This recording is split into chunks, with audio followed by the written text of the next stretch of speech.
Hello and welcome to Ryno's Ravens preview. I am the Angry Ryno. We're going to start right off the bat with showing you that I am here on the BaltimoreRavens.com. I have the injury report open. As you can see, Huntley, he is listed here with a concussion. You see Tuesday was limited, but Wednesday and Thursday, FP for full participants. So everything is leaning towards that he will play Saturday. Remember that it's Saturday afternoon, not Sunday. I guess nothing is technically set in stone, but he is supposed to play as of right now. You can see Moses was on the list with a knee. Zeitler, who missed last week, also with a knee. They are listed as questionable, but as you can see today is Thursday. Yeah, today's Thursday. They were full participants in practice. Ronnie Stanley, you see, was just rest. The punter is on there, which is kind of odd. Of course, another knee, which is weird. Yeah. Well, let's get into an article that Ryan Mink, BaltimoreRavens.com staff writer, put together. And he clearly says yes. Huntley has cleared and Lamar is out, which is disappointing. Scroll down. Get to, yeah, he's talking about the line and tweeting out the injury report. And here he got some information about Cooper. So Cooper is Amari Cooper, wide receiver for the Browns, is dealing with an injury. Does he say what kind of? A hip. So hopefully, Marlon Humphrey, not Humphreys, will have a better game than he did last week. If you watched my review show of the Steelers week, you know that I mentioned that Humphrey did not have the best game. Here, this is another article written a few days ago, also by Ryan Mink, BaltimoreRavens.com staff writer. Where was it? I think it was at the end. Where was that? Oh, here you go. In this paragraph right here. As you can see here. Wait, no, that isn't it. Where did it go?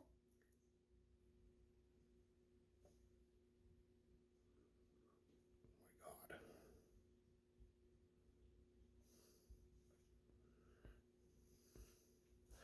God. I don't know. I can't find it. One of these articles said that they weren't worried about Jordan Stout.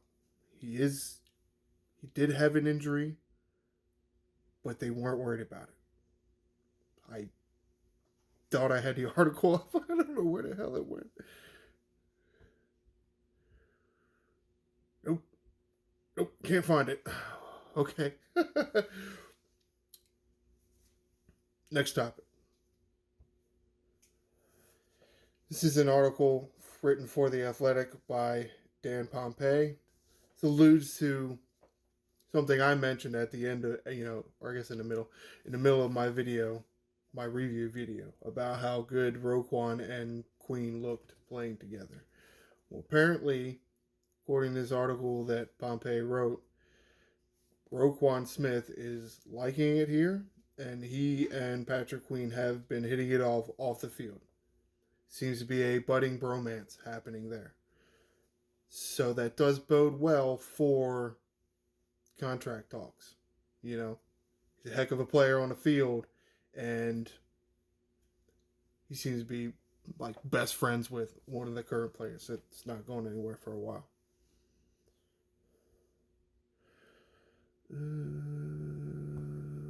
What about schedule? As we look at what's coming up and talking about the playoff picture,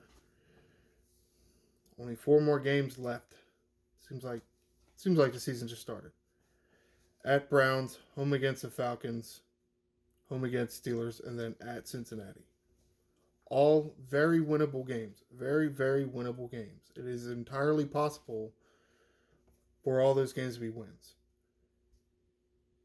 May be thinking that the Bengals is probably going to be the toughest game, right? Depending on how their season goes, depending on if Lamar Jackson can come back. If Lamar Jackson can come back and play against the Bengals, have a really good shot at beating them because they beat them once already this year. Of course, it is tough to judge the AFC North. The teams know each other so well that it doesn't really matter who's playing well and what big star is injured or not. It's going to be a hell of a game.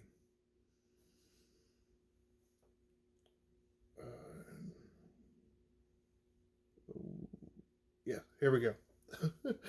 Looking at the standings, you see the South here. The South is an absolute train wreck. I don't know what happened. I mean, the Jaguars only seem to like put a good team together like once every 15 to 20 years, and then they're terrible for the rest of the time. But then it's like Indianapolis and Houston, they're also doing terrible. So the Titans are up there 7-6, barely above 500, but they're winning their division. It's probably because, as you can see, the AFC East, every team is above 500. And as you can see, Chiefs and Bills all have 10 wins, double-digit wins. Looks like they're going to be they're in good position to be the top two seeds and to eventually duke it out because there's only one bye week now because we had to get extra playoff teams and extra weeks and all that other junk.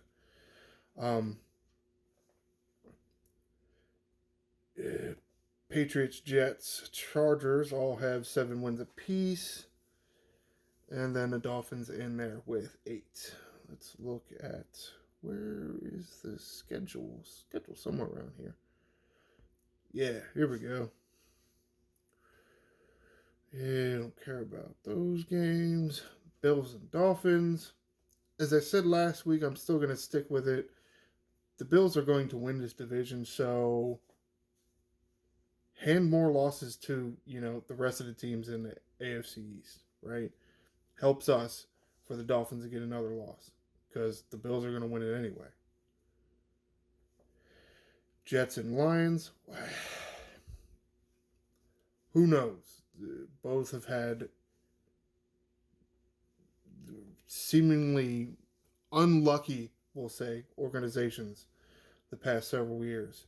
But we sure would like the Jets to lose.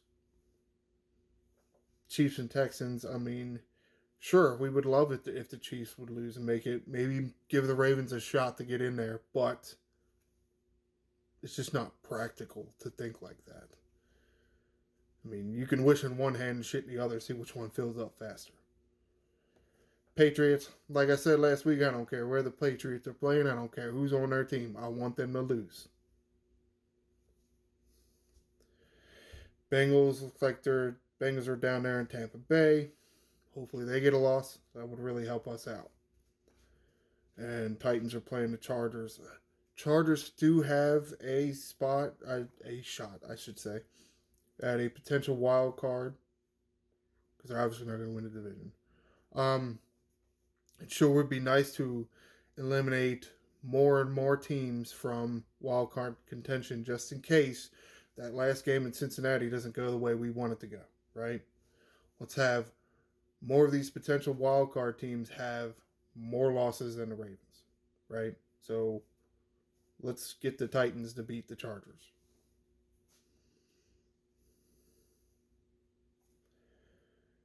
Yep. So, to wrap things up, Huntley will play, Jackson will not. And it will look like the offensive line will be at full strength. So, I would look for, it's a Browns, so I would look for a lot more running. Again, just like, last week. I wouldn't be surprised if good. They gave Gus Edwards and J.K. Dobbins, several carries, many, many. I would maybe 15 to 20 apiece. Keep the passing low because Garrett is still there for the Browns, and he doesn't appear to be going anywhere for a while. So he's going to be putting pressure on quarterbacks, especially Ravens quarterbacks, for a while. So there won't be too much passing. Look for him to get, maybe double teamed a little bit on the runs, chip with a tight end. Maybe you get Pat Ricard in there to be motioned around onto his side to seal him up for the runs. But all in all, I mean, it's the Browns. You saw their record. They're not, I mean, they're the Browns. When was the last time they had a winning season? I mean, I guess they have had a few winning seasons, but winning seasons where they actually mattered. It's been a while. It'll happen someday. One of these days they'll get their act together. Oh shoot, is Deshaun? What's his name? Man, is he playing? Deshaun Watson, is he back? I don't even remember. I thought I saw something. Well, shit. I don't know. Deshaun Watson's going to be somewhere. I think he is playing, right? Oh, shit. Where's the...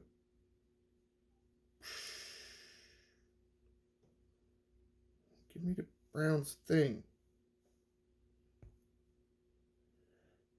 I could have sworn Deshaun Watson was back, but I don't remember. Where is the thing for their website, you jackasses? Good God. Blah, blah, blah, blah, blah, blah, blah, blah. Deshaun Watson came back a few weeks ago. I totally forgot. My bad. He will be playing in this game. Ravens fans will get a good look at him playing the Ravens for the first time as a Brown. Like, subscribe, comment, subscribe to get notified when I drop a video. Make sure you tune in Saturday. It's a 4 o'clock game, not a Sunday game. Fly Ravens, fly.